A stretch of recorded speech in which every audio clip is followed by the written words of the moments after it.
নীলফামারীর একমাত্র বিনোদন কেন্দ্র নীল সাগরে পর্যটকদের আনাগোনা বাড়লেও রয়েছে নানা অব্যবস্থাপনার অভিযোগ।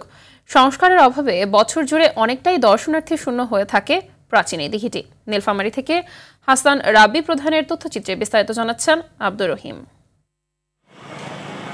নীলফামারী জেলা শহর থেকে মাত্র 14 কিলোমিটার দূরে গৌরগ্রাম ইউনিয়নে অবস্থিত প্রাচীন এই দিঘিটি, যার দৈর্ঘ্য 53.9 একর। এই জলাভূমিকে 1998 সালে পাখির অভয়ারণ্য ঘোষণা করে তৎকালীন প্রশাসন। শীত মৌসুমে অতিথি পাখিদের আনাগোনায় দর্শনার্থীরা ভিড় করলেও বছরের বাকি সময় এই বিনোদন কেন্দ্রটি পড়ে থাকে নির্জন। দর্শনার্থীদের দাবি, অবকাঠামো উন্নয়ন ও সংস্কার না হলে নীলসাগর হয়ে উঠবে কেবলই অতীতের স্মৃতি। সুন্দরই লাগতেছে, কিন্তু খাবারের কোনো অ্যারেঞ্জমেন্ট নেই, বাচ্চাদের খেলাধুলার কোনো বিনোদন নেই এবং পরে কোনো ফুড ভিলেজও নেই, কোনো কিছুই নেই। টয়লেট যে ব্যবস্থাপনা সেটা খুবই খারাপ। তো এই জিনিসগুলো যদি একটু মেরামত করা যায় বা জিনিসগুলো স্থাপন করা যায় তাহলে আমাদের জন্য অনেক ভালো হয়।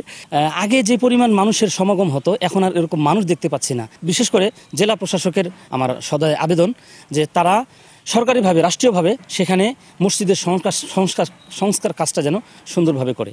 জেলা প্রশাসক বলছেন, দর্শনার্থীদের আকৃষ্ট করতে নানা পদক্ষেপ গ্রহণ করা হয়েছে। দর্শনার্থী আকর্ষণ করতে সড়ক ও বসার স্থানগুলো সংস্কারের কথা জানালেন তিনি। আমরা নীলসাগরকে পর্যটন বান্ধব করার জন্য বেশ কিছু উদ্যোগ গ্রহণ করেছি।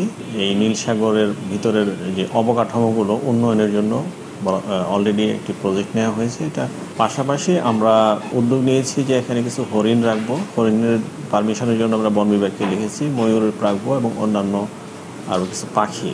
জেলার একমাত্র এই পর্যটন কেন্দ্রটির প্রয়োজনীয় সংস্কার করা গেলে ঘুরতে আসা মানুষের সংখ্যা যেমন বাড়বে তেমনই বাড়বে রাজস্ব। আব্দুর রহিম, RTV।